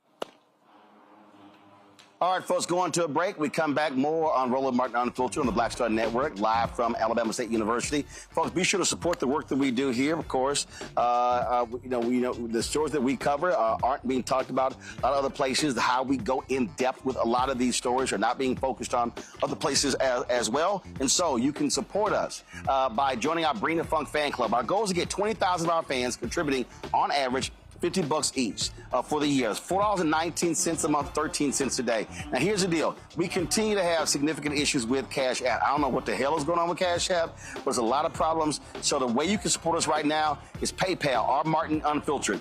Venmo is RM Unfiltered. Zelle, Roland at RolandSMartin.com, Roland at RolandMartinUnfiltered.com. Send your check and money order to P.O. Box 57196, Washington, D.C., 20037-0196. And we'll be right back.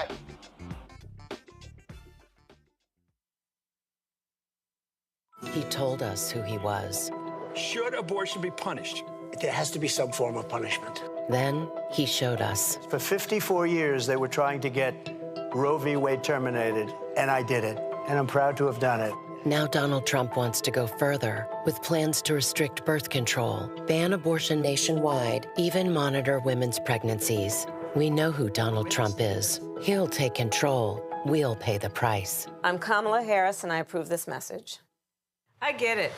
The cost of rent, groceries, and utilities is too high. So here's what we're going to do about it. We will lower housing costs by building more homes and crack down on landlords who are charging too much. We will lower your food and grocery bills by going after price gougers who are keeping the cost of everyday goods too high. I'm Kamala Harris, and I approve this message because you work hard for your paycheck. You should get to keep more of it. As president, I'll make that my top priority.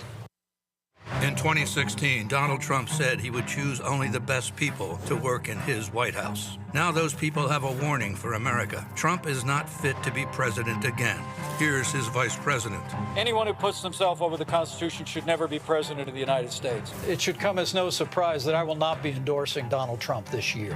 His defense secretary. Do you think Trump can be trusted with the nation's secrets ever again? No. I mean, it's just irresponsible action that places our service members at risk, places our nation's security at risk. His national security advisor. Donald Trump will cause a lot of damage. The only thing he cares about is Donald Trump. And the nation's highest-ranking military officer. We don't take an oath to a king or a queen or to a tyrant or a dictator. And we don't take an oath to a wannabe dictator. Take it from the people who knew him best. Donald Trump is a danger to our troops and our democracy. We can't let him lead our country again. I'm Kamala Harris, and I approve this message. Bob and I both voted for Donald Trump. I voted for him twice. I won't vote for him again. January 6th was a wake-up call for me. Donald Trump divides people. We've already seen what he has to bring. He didn't do anything to help us. Kamala Harris, she cares about the American people. I think she's got the wherewithal to make a difference. I've never voted for a Democrat. Yes, we're both lifelong Republicans. The choice is very simple. I'm voting for Kamala. I am voting for Kamala Harris. IVF is a miracle for us because it allowed us to have our family. After having my daughter, I wanted more children, but my embryo transfer was canceled 8 days before the procedure. Donald Trump overturning Roe v. Wade stopped us from growing the family that we wanted. I don't want politicians telling me how or when I can have a baby. We need a president that will protect our rights, and that's Kamala Harris. I'm Kamala Harris, and I approve this message. Kamala Harris has never backed down from a challenge. She put cartel members and drug traffickers behind bars, and she will secure our border. Here's her plan.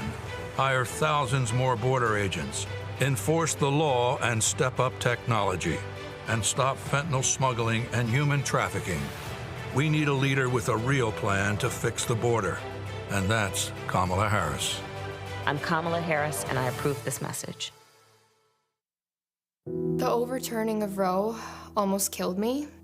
I had a blood clot in my uterus that caused my labor to have to be induced because of the overturn of Roe v. Wade. I wasn't able to get life-saving treatment sooner.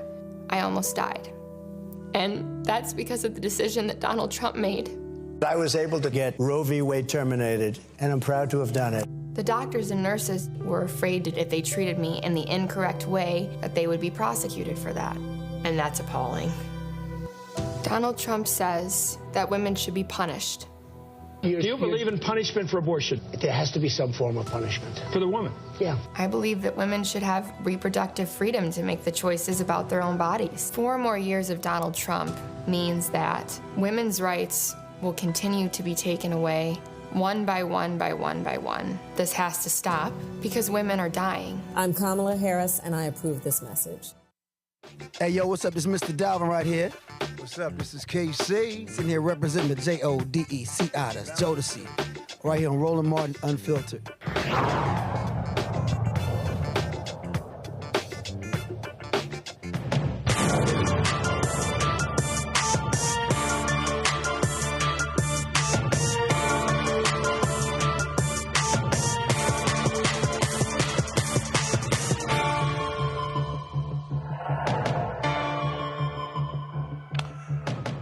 Folks, we've talked a lot on this show about Project 2025 and its implications for African Americans. Well, the folks at the Philadelphia Tribune, one of the oldest black newspapers in the country, dropped this front page article, and it caught my eye. And I want to be sure for us to actually, no, guys, I need the full front page. I need you to show the full front page. You cut it off because I need to show the headline and everything. I posted on social media. If y'all can find that, I would appreciate that because it gives you a better understanding of how they sort of position this article. And we're going to show you that. And joining us right now is the author, Christina Christophic. She is the investigations reporter, editor for the Philadelphia Tribune. Glad to have you here. Christina, again, it was really important in terms of how y'all framed this story. And it really jumped out. And so talk about the conversation y'all had, why you wanted to shine this very specific spotlight on the impact on African Americans of Project 2025. We saw a lot of, well, first of all, thanks for having us, Roland. And we saw a lot of people talking online about Project 2025. We saw a lot of things that we were like, does it really say that? And, we saw also some things that were clearly misinformation. And we wanted to take a look and see, what is this? What does it really say? And what exactly will it do for this country or not for this country? And we knew as we were going through it that this was going to be a big front page piece. And so obviously it's 900 plus pages. And so what was your narrowing process? So it started with me reading all 922 pages. I will confess that I sort of skimmed near the end when I got to chapters. I bet that was fun. Oh, yeah. It was, some real light reading. When I initially volunteered to read it, I said, I can do it in like a week. And then as I got into it, I found things that, there were acronyms I had never heard before. There was jargon I had never heard before. There were things that I didn't remember happening the way that the authors said they happened. For example, they blamed the Flint water crisis on Obama. They praise Arizona as an example of a good education system, while Arizona is consistently in the bottom 10 nationally. And so I had to Google and say, wait, is that real? Am I remembering this correctly? But I got through it. Decoded it, and then I spoke with a bunch of Black leaders in and around Philadelphia about what stood out to them in Project 2025. And I gathered all their thoughts and all my thoughts and sat down with my editors, and we agreed to our list of top 10 things that we thought would have the most disparate impact on Black Americans. And obviously, we've talked about this here. One of the big ones really is the anti-racism focus of Project 2025. Yeah, they refer to it as, they say they are not trying to eliminate civil rights. They are not trying to eliminate diversity, equity, and inclusion. They say they are trying to protect the civil rights of all Americans. Sort of all lives matter goes to Washington, if you will. But what that deals with, though, is it has real implications in terms of ending programs and shifting resources to fight this anti-white racism. They want to eliminate every staff position in the federal government related to diversity, equity, and inclusion. They want to eliminate every committee, every department, anything within the federal government related to diversity, equity, inclusion, race, gender, reproductive rights. They want it gone. They want to completely rewrite all federal laws, regulations, contracts, everything to remove all references to race, gender, reproductive health, reproductive rights, sexual orientation, et cetera, et cetera. The list goes on. They want to completely remove all references from everything. And then they want to use the Department of Justice. Which means it is very difficult from a data standpoint to understand racial inequities when it comes to health, when it comes to economics, in so many different areas. And so it's sort of like, oh, no, let's just get rid of all of that. And you have no way to track it. You have no way to study it. And so all of a sudden, their whole deal is, oh, no, everybody's the same. Don't discuss those things. Right. They want to rewrite Title VII and have the EEOC prohibit public and private workplaces from collecting any data on the race and racial classifications of the employees. They want to use the Department of Justice to enforce all of this. They also want to eliminate the Census Bureau's National Advisory Committee on Racial, Ethnic, and Other Populations. This is a committee that works to try to find cost-effective ways to get people of color to participate in the census. And because traditionally Black and brown people have been undercounted, and they want to try to get people to be counted so that they can be represented properly and funded properly. No, they want that committee gone. And again, so everybody understands when we talk about the census, we talk about funding, we're talking billions of dollars that would not be going to African Americans and other minority communities. This is the full front page, not what we showed earlier. I want people to see the actual full front page so they can understand how y'all wanted the focus to really be on Project 2025. Questions from my audience. I guess I'll go ahead and start with Teresa Lundy. She's there in Philadelphia. Teresa, go ahead. Well, thank you so much for actually putting us on the front page. I was not only in awe of it, but was very interested and happy that this was the front page. There has been constant conversations happening in Philadelphia about Project 2025.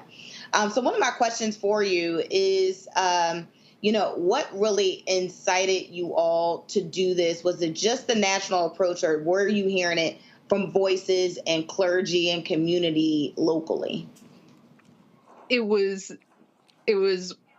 that. It was the national angle. It was hearing it from people we knew on social media, people we knew, out drinking or at the coffee shop. Also, I wanted to argue with some of my friends about it.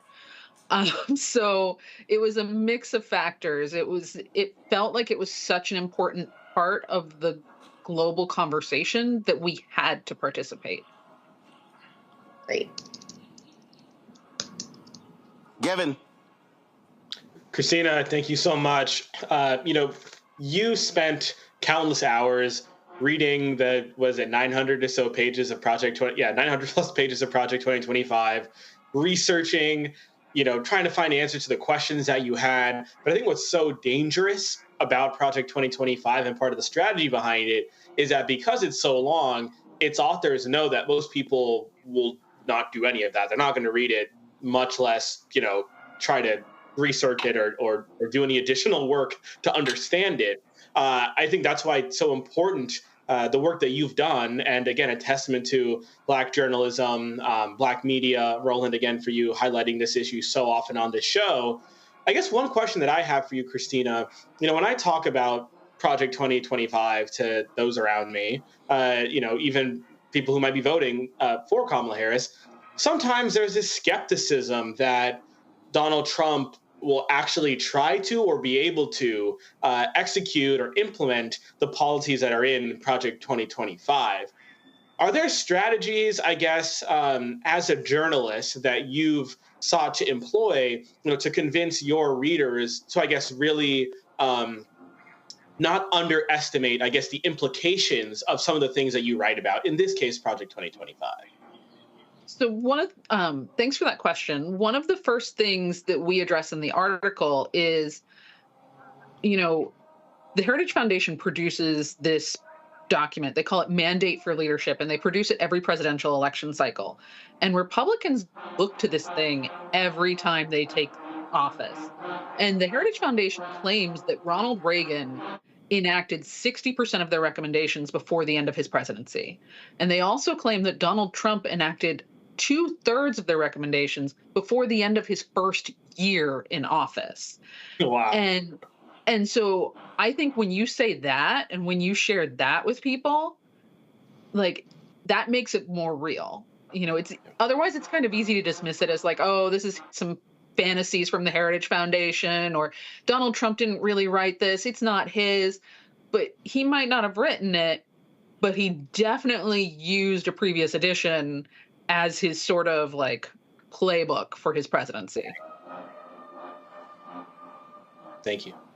Well, look, first of all, we have the history. He followed the Federalist Society, everything they wanted to do. There's no doubt in my mind he's going to do whatever Project 2025 lays out, because that's his people. And in fact, at his rally today, who did he have introducing him there? The author of Project 2025, Rebecca. So my question for you is, so what's next? Are you all going to take, I guess, the research that you've done? Are you going to animate it? Are you going to put it into different forms? How do you really inject this into popular culture in digestible pieces for people to really understand what's going on? Because my thought, I'm thinking about like the rollout, like with the 1619 project, even regardless of what happens on November 5th, there still needs to be some type of public awareness, because the idea of some of the things that are in Project 2025, there needs to be public education around it so people understand the need to reject it and what the underlying pinning underneath the type of agenda that would push Project 2025. Do you all have plans to do something along those lines? We're currently working on some plans. This is part of it, appearing here on Roland Martin Unfiltered. Next week, I'm going to appear in a panel discussion with Omar Sabir from the Philadelphia City Commissioners and 2 college professors to talk about Project 2025 and how it could affect Black Americans. We're also working on some social campaigns around Project 2025 and our reporting. I can't go into too much detail about that because it's still cooking, but we're hoping to raise awareness everywhere we can. All right, then.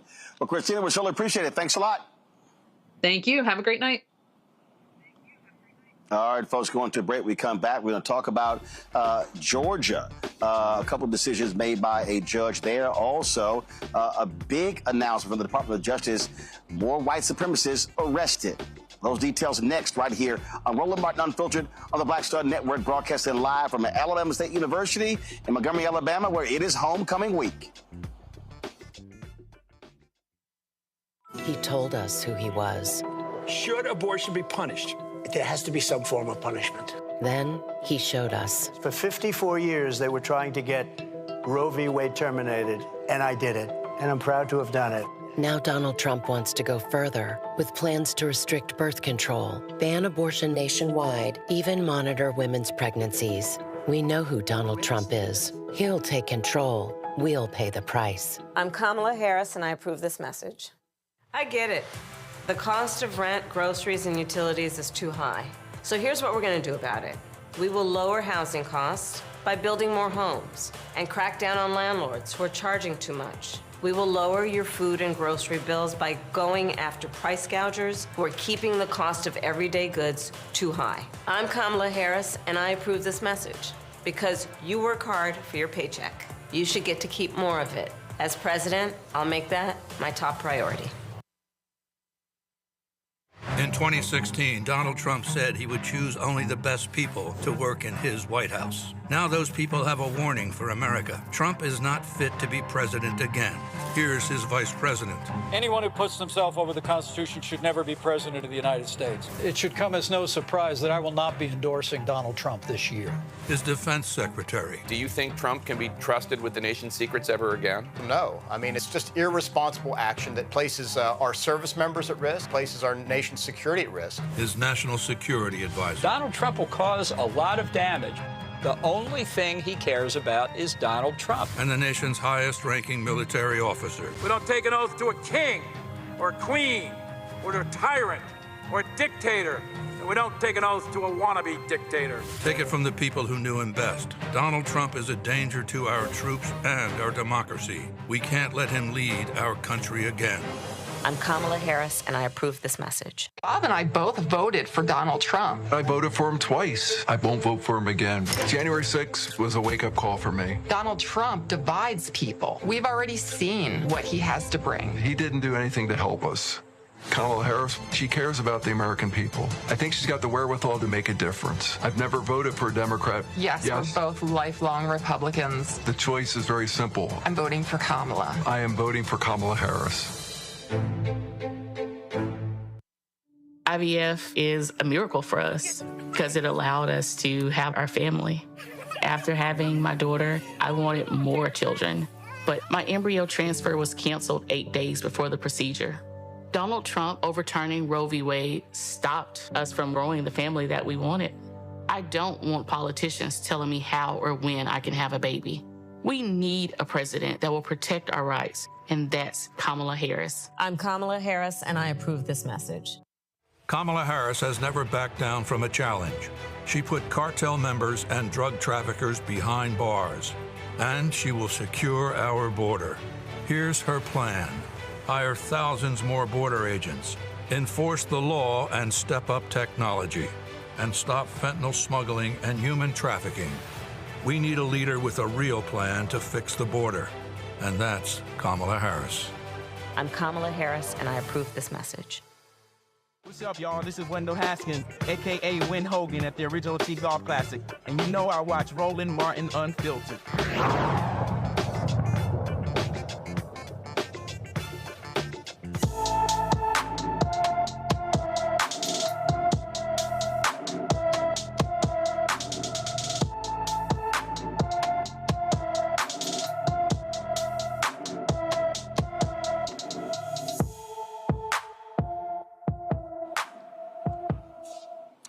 Kalani Abram walked away from her Memphis, Tennessee home on September 19th.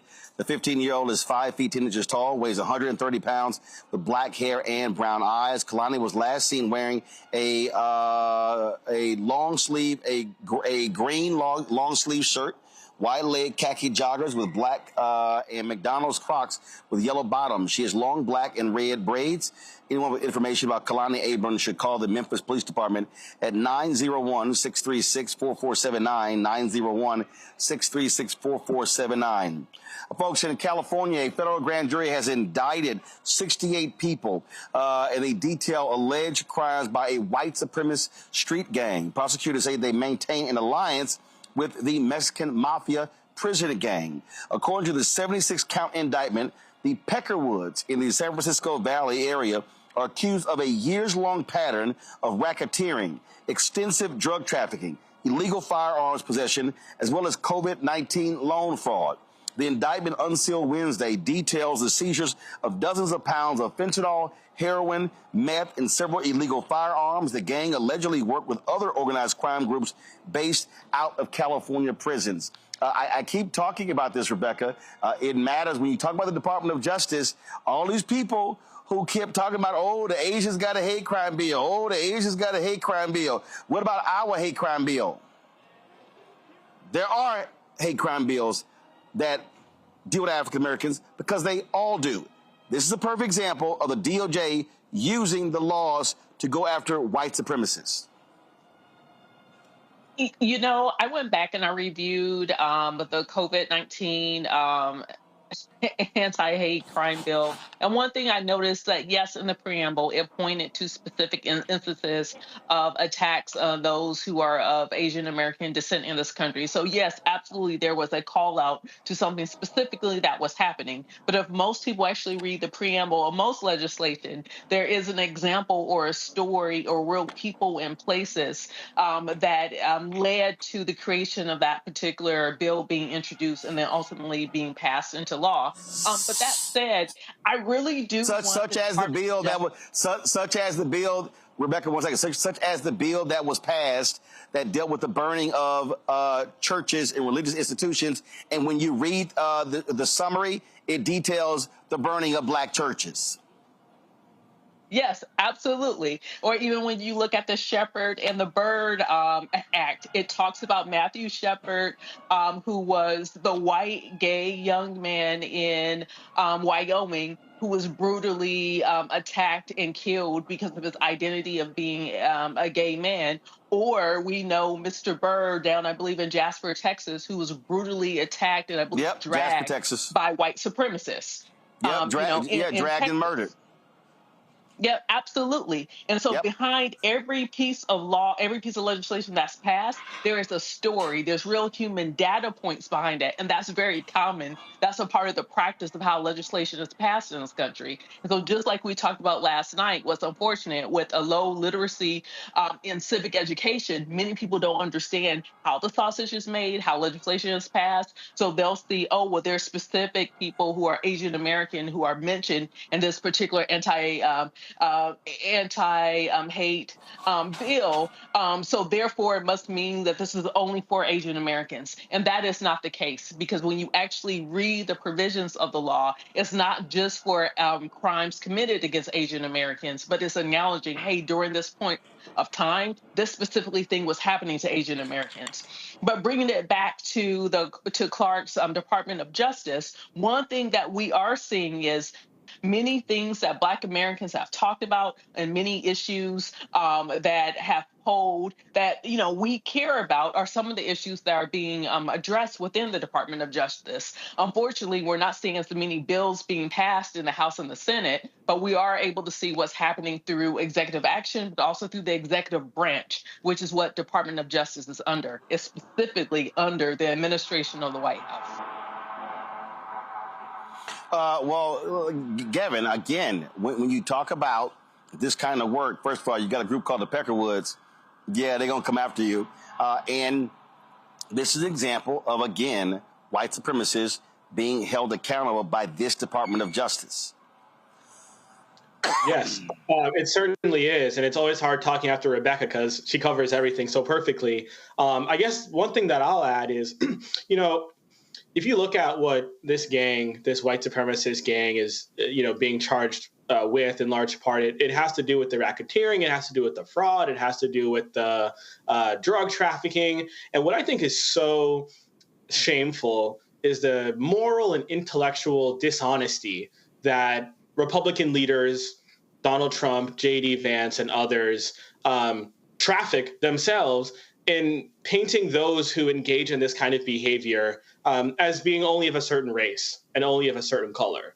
And if they had their way, the American people would be walking around thinking that, you know, it's Hispanic migrant folks who are the ones who are, as Donald Trump has said, poisoning the blood of our country. But as this indictment here, and as so many others will lay bare, just the lie that truly is. It's this gang here, the Pecker, whatever they're called, these 68 men in this case, who are such threats, not only through the drug trafficking that they're engaged in and all the other criminal activity, but the threats that we as Black and brown people would experience if we, God forbid, happen to cross paths with them. So I just, in addition to everything that we're saying about how important it is that, we have a president and vice president in the White House who charge their DOJ, with actually investigating hate crimes, with actually prosecuting hate crimes, which is something that Donald Trump did not do and will not do. Well, I guess he will, but hate crimes against white people, most likely. I also think it's important that we recognize that this indictment here is yet another piece of evidence that rebuts the racist and stereotypical imagery that Donald Trump, J.D. Vance, and their MAGA movement would have us, to believe in. Teresa? No, I totally agree with our two panelists. It's always unfortunate when we have to see those who are probably working with us having those same ideals and those beliefs that we are not equal and they are superior to us. So I do think this is a step in the right direction. But I do think these 68 defendants are also hoping Donald Trump gets into office, which I'm sure the American people will say November 5th, that is not going to be allowed. So there's that. All right, then. Let's go to our next story. We talk about, again, what the DOJ is doing. They have filed charges against two of the officers who were involved in the death of Breonna Taylor. These are new charges. Of course, she was shot and killed in 2020. Kyle Meany and Joshua James were two of the four Louisville police officers who were federally indicted in connection to the 2020 drug raid that resulted in her death. Federal documents filed Tuesday say both men deprived Taylor of her rights. Prosecutors say James wrote a search warrant affidavit that contained false and misleading statements that not supported by probable cause. The indictment claims Meany approved the warrant, knowing it included false information. Meany and James are charged with the deprivation of rights under color of law. James is also facing additional charges of conspiracy and falsification of records, and Meany is charged with making false statements to federal investigators. This new indictment comes after a federal judge dismissed other serious charges for James and Meany in August. The judge ruled there was no direct link between the warrantless entry and Taylor's death. The judge actually blamed Taylor's boyfriend, Kenneth Walker, for her death. But this is the Department of Justice choosing to now seek new indictments against them on other charges. And so that is a huge development in the case where folks still want justice for Breonna Taylor. Folks, today, President Biden and Vice President Kamala Harris were in Georgia and South Carolina meeting with officials on the ground, of course, after those two states were ravaged by Hurricane Helene. We've seen massive damage in North Carolina, South Carolina, in Georgia, in Florida as well. More than 160 people have died. When Biden landed in Greer, South Carolina, he was met by South Carolina Governor Henry McMaster, Republican Senator Lindsey Graham, also North Carolina Governor Roy Cooper. Harris was in Augusta, Georgia, surveying the impacts of Helene and received an on-the-ground briefing about recovery efforts in the state. She provided this update from the ground. So I'm here in Augusta to first and foremost thank the federal, state, and local leaders. Mayor, I want to thank you for your leadership in particular on the ground. I am here to personally take a look at the devastation, which is extraordinary, and it is and particularly devastating in terms of the loss of life that this community has experienced, the loss of normalcy, and the loss of critical resources. And so I'm here today to thank all of those who are working to get folks the support and the relief that they so desperately need and so rightly deserve. And that includes the fact that still in this community, up to 60% of the residents here do not have power. Many have been without running water for at least a couple of days now. Many have water but no hot water.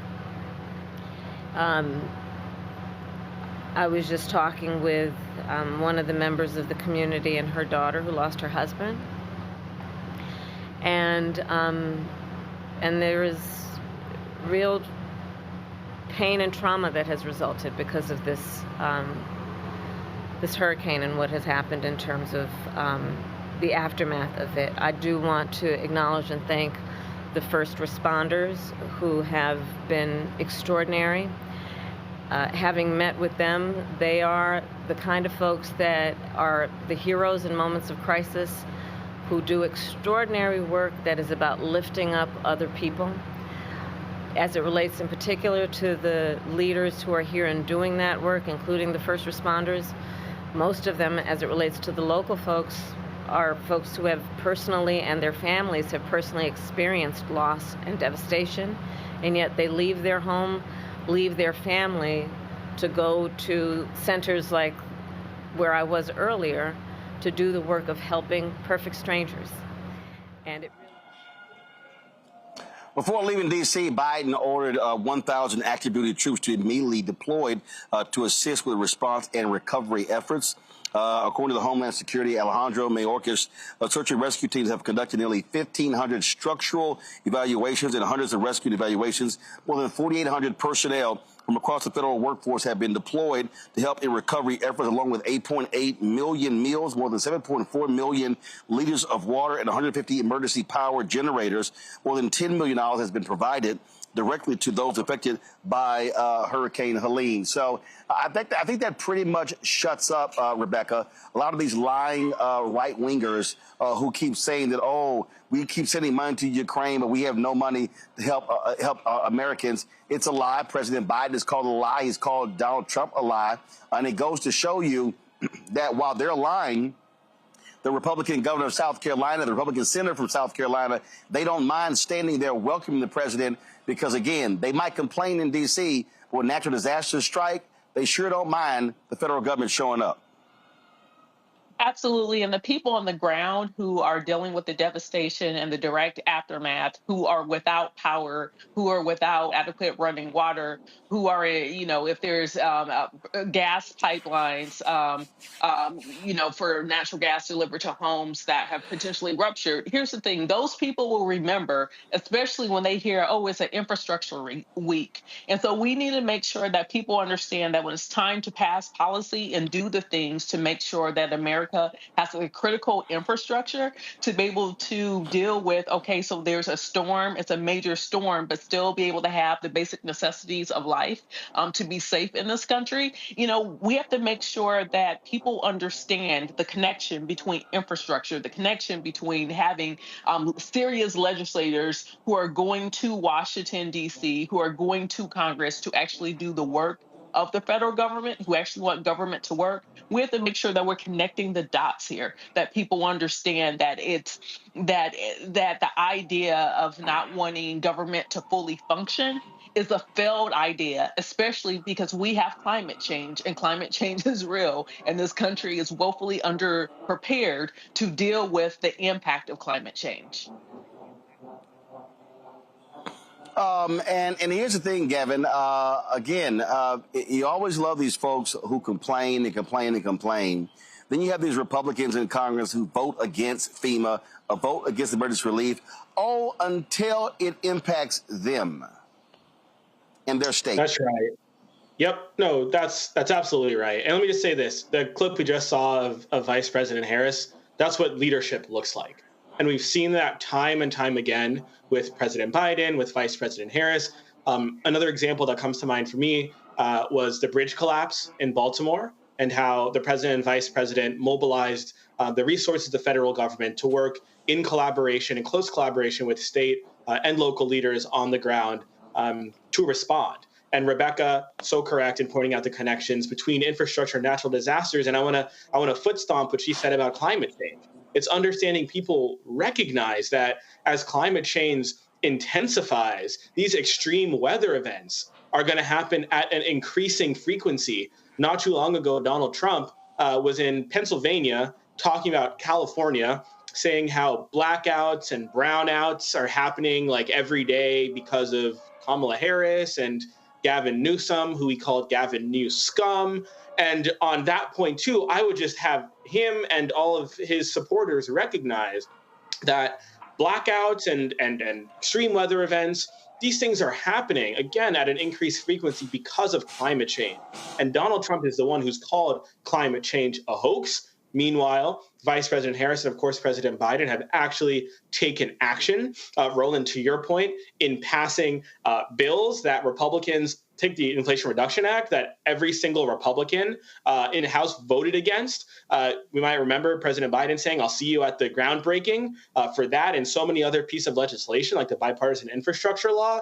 Those are the bills that are helping to future-proof and weather-proof our country so that we don't just have to keep responding to these events, but we can actually get ahead of them, prevent them from happening, and also create jobs and grow our economy along the way. So I really do hope, and I aspire that one day we can have a government in which things like fighting the climate crisis and upgrading our infrastructure are truly, truly bipartisan, that leaders on both sides of the aisle can come together, agree on this legislation. But until then, I hope everyone recognizes that of the two choices for president, it's clear that Vice President Harris is going to be, a leader who will continue to demonstrate leadership and work to get ahead of these events.